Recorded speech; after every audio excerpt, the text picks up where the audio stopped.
Hey guys, a little bit of a story time today because I saw another video by a booktuber talking about an author that she admires and a personal experience that she had being able to meet him recently. So I thought that I would share a similar story of mine. Ever since I was a teenager, actually a little bit before teenager, I think I read my first book of his when I was 12. I have loved R L Stine books. When I was 12, we had, well, actually just all through middle school, which was 6th, 7th, and 8th grade, age 11, 12, and 13 for me. We had those, like, telephone paper thin booklet kind of things that would advertise different books that you could buy. Not exactly like a kind of it wasn't a book club, but not exactly like a, continuous order kind of thing, but just, hey, these are books you might be interested in, order on this page or whatever. And it was the kind of thing that I knew my mom would never go for. So I would keep those things and just hope that maybe one day when I went to Barnes and Noble with my dad, that I would see one of these books. Two of them extremely interested me. One of them was number 12 in the Nightmare Hall series by Diane Ho called The Whisperer. And the other was was a standalone R L Stine book called Call Waiting, which is something that so many people would not understand nowadays, and my god, that depresses me. But one day at Barnes and Noble, I finally found Call Waiting. And then I found I Saw You That Night. And then I found The Dead Girlfriend. And then I found, oh god, I can see the cover in my mind. What is the title of it? Twisted. That was it. I think. Yes? Maybe? I don't know. They're all up. If you can see that bookshelf right here, yeah, that's where all of my Fear Street books are. So I wanted them in my room, but it is a pain in the ass to get to them. And also on this end, they've kind of fallen over. I need to actually get up there and properly arrange them with the other bookend, but all here are Christopher Pike books. I read him a lot in middle school and high school as well. Well, anyway, I loved R.L. Stine all through middle school, high school, a little bit beyond too. Fear Street, especially the Fear Street sagas, stopped being released when I was probably a junior in high school, so around 1999. I would do rereads and stuff like that, but especially towards the end of Fear Street, it did feel very formulaic. And I found out years later that the Fear Street sagas were actually written by other authors. They weren't written by R L Stine. But anyway, in 2014, I think it was revealed that R L Stine was releasing another Fear Street book. Fear Street for the new generation kind of thing. And I loved that idea.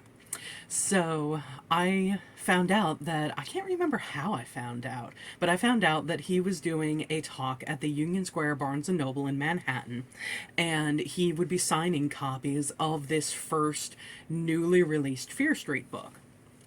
First time a Fear Street book was ever released in hardbound. So I was like, oh my god, I'm going. Well, that was, I believe, on October 1st. And it would actually be the second time I met him, because I met him on Halloween at a mall. He was doing a talk at a mall that was near me. And so I went up there, got to meet him. And yeah, it's like Halloween, a full moon on Halloween, getting to meet R L Stine, who was still, at that point, in 2001, my favorite author. Well, met him again in 2014. Like I said, it was October 1st. And, got a picture with him. He signed the book and everything. And then, the following weekend, I was going to New York Comic Con. and I found out that he was going to be there. And I was like, oh my God, that's awesome. Let me go and see him again there. Well, I found out in that week in between the book signing and Comic-Con that his birthday is October 8th. So I was like, okay, cool, gotta do some kind of gift for him. So I picked out a birthday card, and I went down to what used to be this comic shop near me. Well, about an hour away from me. Unfortunately, it's closed since then, but it was open for years, and I loved it. It not only did it have comics and CDs and records and tapes and all that stuff, it had action figures, Funko Pops, just I, any kind of 80s, 90s kids' dream place. So yeah, it was awesome to go there.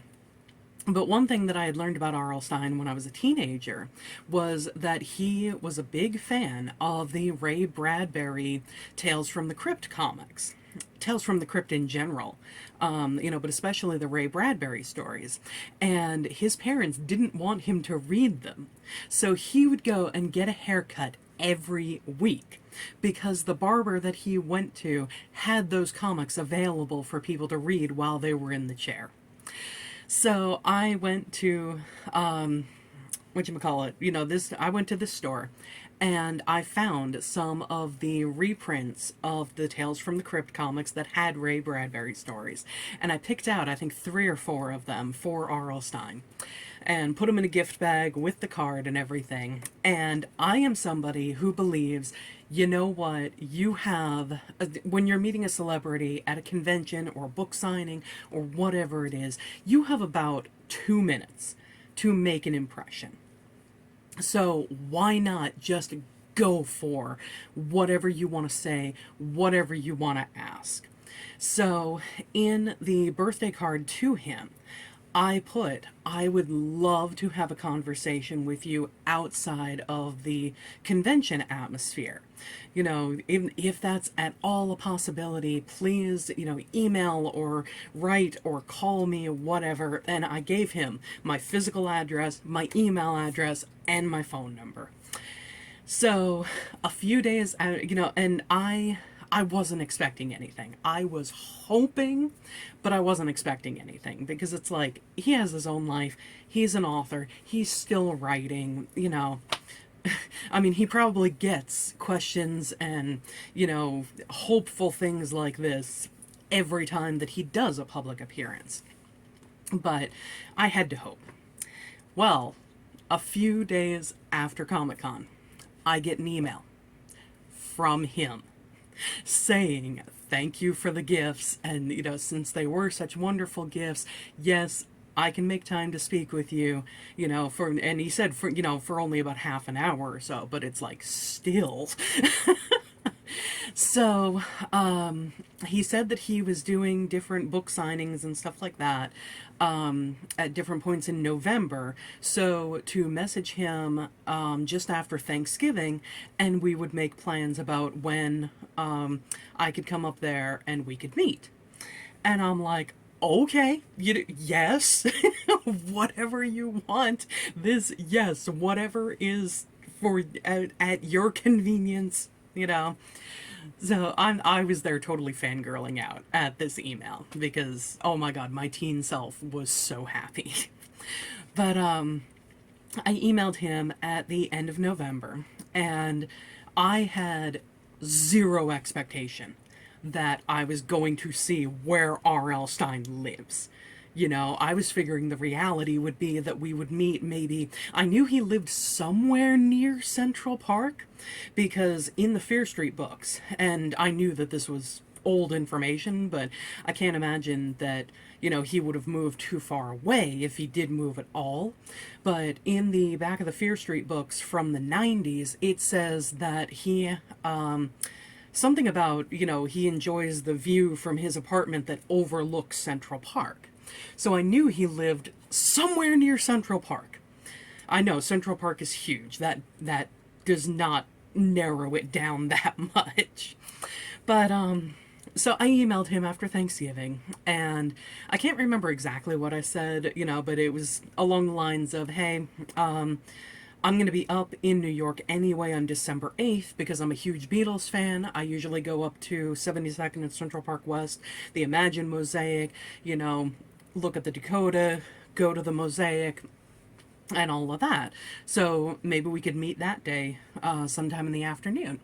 And he says, okay, you know, December 8th works. How about such and such time? Here's my address. Come on to the, come to the apartment. Just tell the, not security guard, but not exactly bellhop either. I don't know what the word is. And I can't remember what he said in the email. But, you know, tell the front desk person essentially that tell him your name and that I'm expecting you, and he'll buzz you up. And I'm just sitting there like completely slack-jawed at this email, like, oh my god, what is this life that I get to see R L Stine's apartment? And not gonna lie, I went there and you had to go, I guess he lives on the second floor or something like that. And so there was not only that, not only did I get to go to his apartment, but when I went there and I go in and I say, hey, I'm Kate, R L Stine is expecting me. And he buzzed him, and, R L Stine is like, yeah, send her up. And, oh my god. He also, the guy down at the door at the apartment says, oh, by the way, this came for him. Do you mind bringing it up for him? And I was just like, oh my god, yeah, yes, I definitely will. So I'm there, I get in the elevator, I fangirl out for, it was like one of those scenes from a movie. You're just like completely freaking out, and then the elevator door starts opening, so you have to be all serious all of a sudden. Yeah, I had one of those moments. But it was an awesome talk. I got him, even though R L Stine is Jewish, I didn't know that then. I hadn't connected it. But, I celebrate Christmas, and I was like, you know what? I want to bring him a Christmas gift. So I didn't think that he was that much older than my dad. He is actually almost a decade older than my dad is. But with when my dad was born, and like I said, I assumed R L Stine was around that age, I figured there was no way that R L Stine was old enough to have seen something like House of Wax, the Vincent Price version, in movie theaters. And it turned out that he was old enough and did see it. So I bought him a DVD of the Vincent Price House of Wax movie. And my mom will make different Christmas cookies, peanut butter cookies, sugar cookies, caramels, whatever else. I don't know the names of all these different things. But she'll make them year after year for Christmas. And she had made a bunch and said, well, hey, how about I make up a little tin of things and you can bring them up for him? And I was like, yeah, sure, definitely. So she did that, and I gave him that and the DVD, and I think there was a Christmas card in there. I don't know. But, yeah, we sat down and I got to ask him different questions, which I really should transcribe one day. They are still on a tape recorder, but it was just amazing to be able to talk to him.